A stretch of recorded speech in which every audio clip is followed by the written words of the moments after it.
Hi viewers, welcome to our channel. ప్రస్తుతం మనతో పాటు దాము బాలాజీ గారు సీనియర్ జర్నలిస్ట్ ఉన్నారు. వారితో ఒకసారి మాట్లాడదాం. సో నమస్కారం సార్. నమస్తే.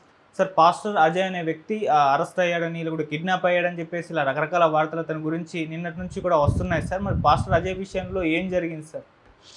వాళ్ళ ఇంటి దగ్గరికి వచ్చి ఒక 5 మంది అర్ధరాత్రి అతను తీసుకుపోయారు. మఫ్టీలో ఉన్నారు వాళ్ళు పోలీసులా లేకపోతే ఏం చెప్పలేదు అనేది ఒకటి వార్త నిన్నటి నుంచి వైరల్ అవుతుంది. ఓకే. అట్లాగే ఆయన మీద మల్టిపుల్ కేసులు కూడా పెట్టినట్టుగా అర్థమవుతుంది. ఇప్పటివరకు మనకు అందుతున్న సమాచారం బట్టి 2 పోలీస్ స్టేషన్లో ఆయన మీద ఎఫ్ఐఆర్ నమోదని. ఒకటి తుకారాం గేట్లో ఆరోగ్య స్వామిని క్రిస్టియనే పెట్టాడు ఈయన మీద కేసు. అతను ఏమంటున్నాడంటే కంప్లైంట్లో ఇతను అజయ్ బాబు పాస్టర్గా ఉంటూ క్రిస్టియానిటీని కూడా విమర్శిస్తున్నాడు, క్రైస్తుని కూడా విమర్శిస్తున్నాడు. అట్ ద సేమ్ టైం హిందువుల మనోభావాలని గాయపరిచే విధంగా కావాలనే రెచ్చగొట్టే విధంగా హిందువులకి క్రైస్తవులకు మధ్య గొడవలు క్రియేట్ చేసే విధంగా ఇతను మాట్లాడుతున్నాడు అని చెప్పి నా Tukaram gate police station Secunderabad complaint ఇచ్చారు. అక్కడ నమోదైంది కేసు. అయితే ఇతన్ని ఖమ్మం పోలీసులు అరెస్ట్ చేశారని కూడా వార్త వస్తుంది. కేఏ పాల్ కూడా ఇందాక మాట్లాడాడు.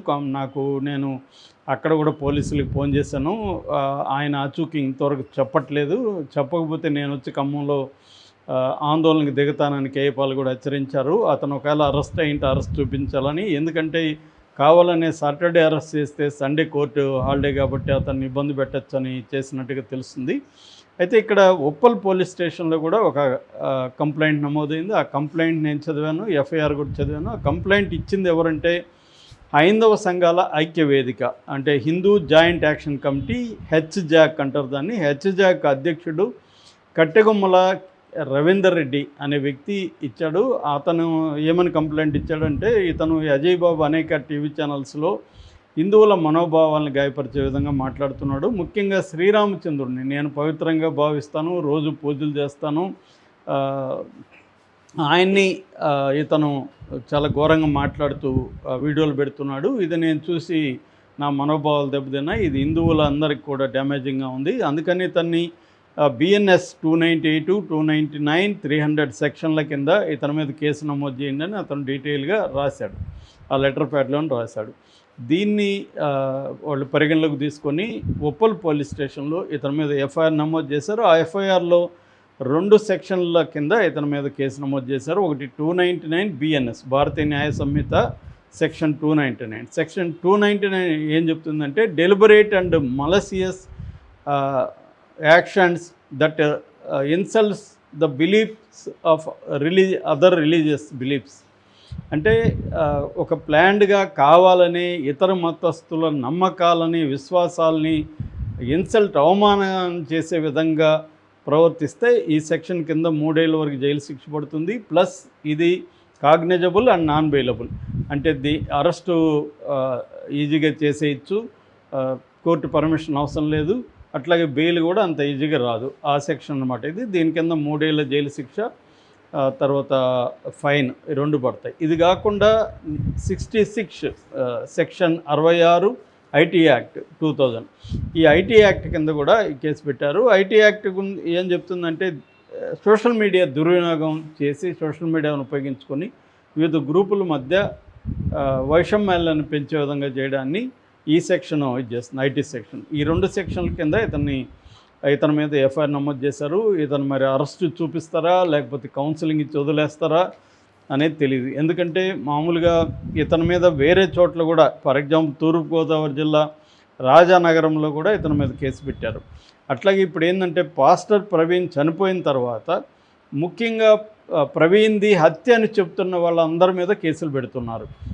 ఆల్రెడీ హర్షకుమార్ మాజీ ఎంపీ, ఆయన మీద కేసు పెట్టారు. ఆయన దగ్గర ఉన్న ఆధారాలు ఇవ్వమన్నారు, ఈయన ఇవ్వకుండా మళ్ళీ ఇది హత్య అని చెప్తున్నాడు. దాంతో ఆయన మీద కూడా 196, 197 బిఎన్ఎస్, 196, 197 కూడా వివిధ సమూహాల మధ్య గొడవలు క్రియేట్ చేయడానికి ప్రయత్నించడాన్ని ఈ సెక్షన్లో అడ్డుకుంటాయన్నమాట. ఈ సెక్షన్ల కింద ఎఫ్ఐఆర్ నమోదు చేశారు. సో ఇలాగా అట్లాగే నెక్స్ట్ కేఏ పాల్ మీద కూడా కేసు పెట్టబోతున్నారని చెప్తున్నారు. అట్లాగే విజయ్ రెడ్డి, తర్వాత జూపూడి ప్రభాకర్, ఇలాంటి వాళ్ళ మీదకు కేసులు పెట్టే అవకాశం ఉంది. ఆల్రెడీ మనకి రాజమండ్రిలో దేవబొత్తులో నాగమహేష్ అనే అబ్బాయిని అరెస్ట్ చేసి జైల్లో కూడా పెట్టారు. అంటే క్లియర్గా ఏంటంటే ఒకవైపేమో ప్రవీణ్ది హత్య యాక్సిడెంట్ అనేది ఇంకా పోలీసులు రుజువు చేయదు. ఎప్పుడో 24 అన్న జరిగితే ఈరోజు 6. సో దాదాపు ఇంకొద్ది 2 రోజులు పోతే 2 వారాలు అయిపోతుంది. 2 వారాలు అవుతున్నా కూడా వాళ్ళు ఏమో ఒకసారి ప్రెస్ మీట్ పెట్టి అసంపూర్తిగా ప్రకటించారు తప్ప డీటెయిల్ లేదు. Maybe it takes time. కానీ ఇక్కడ ఏమవుతుందంటే గందరగోళాలు అయితే రోజు క్రియేట్ అవుతున్నాయి.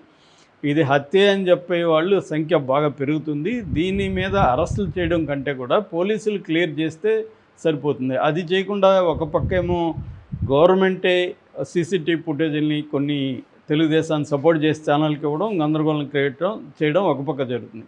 రెండో పక్క పాస్టర్ల మీద లేకపోతే దీన్ని అనుమానించే వాళ్ళ మీద ఇది హత్యేమో అని అనుమానించే వాళ్ళ మీద కూడా కేసులు పెడుతున్నారు.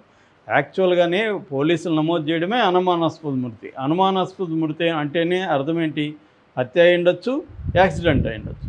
అలాంటప్పుడు ఒక వ్యక్తి ఇది అనుమానం వ్యక్తం చేశాడనుకో హత్య అయి ఉండొచ్చు అని, తప్పేముంది? దాంట్లో ఉన్నదే కదా, ఆల్రెడీ వాళ్ళు పెట్టిందే కదా. ఇది హత్య కాదు, క్లియర్గా యాక్సిడెంట్ చెప్పాలన్న బాధ్యత పోలీసులది కానీ ఛానల్స్ది కాదు. కొన్ని ఛానల్స్ ఏమో ఇది హత్య కాదు యాక్సిడెంటు, దానికి కారణం ఏంటంటే తను తాగుతా పోయాడని ఎస్టాబ్లిష్ చేయడానికి కొంతమంది ట్రై చేస్తున్నారు. కొన్ని ఛానల్స్ ఏమో ఇది హత్య అని చెప్పే వాళ్ళతో ఎక్కువగా ఇంటర్వ్యూలు చేస్తున్నారు. సో ఈ ఓవరాల్ దీంట్లో ఇప్పుడు పాస్టర్ అజయ్ అరెస్టా లేకపోతే కిడ్నాప్ అనేది ఇంకా క్లారిటీ రాలేదు. పోలీసులు కానీ అనౌన్స్ చేయకపోతే ఇది కిడ్నాప్ అనే భావించాల్సి వస్తుందని కేఏ పాల్ చెప్తున్నాడు. దీని మీద హెబియస్ కార్పస్ కూడా మేము కోర్టుకి వేస్తామని చెప్తున్నాడు. ఎందుకంటే అజయ్కి ఆల్రెడీ థ్రెట్ ఉంది. ఆయన ప్రవీణ్ మృతి తర్వాత మాట్లాడుతూ ఈ హత్య ఎవరు చేశారో కూడా ఆయన చెప్పాడు, ఎవరు చేయించుంటారు అనేది కూడా ఆయన చెప్పాడు. కరుణాకర్ సుగుణ అనుకుంటా, కరుణాకర్ శివశక్తి ఛానల్ అతను చేసి ఉండొచ్చని, అట్లాగే ఇంకొక రాధా మనోహర్ దాస్ అని వీళ్ళిద్దరు పేర్లు అతను చెప్పాడు. సో అలాగా నిజానికి అతను అలాగా చెప్పడం కరెక్ట్ కాదు. ఎందుకంటే ఇది హత్య యాక్సిడెంట్ తేలకముందే ఇది హత్య అని నిర్ధారించేసి ఎవరు చంపించుంటారో కూడా చెప్పడం కరెక్ట్ కాదు. రాధా మనోహర్ దాస్ కానీ లేకపోతే కరుణాకర్ సుగుణ కానీ వీళ్ళిద్దరూ హిందూ మతాన్ని సపోర్ట్ చేస్తూ క్రిస్టియన్స్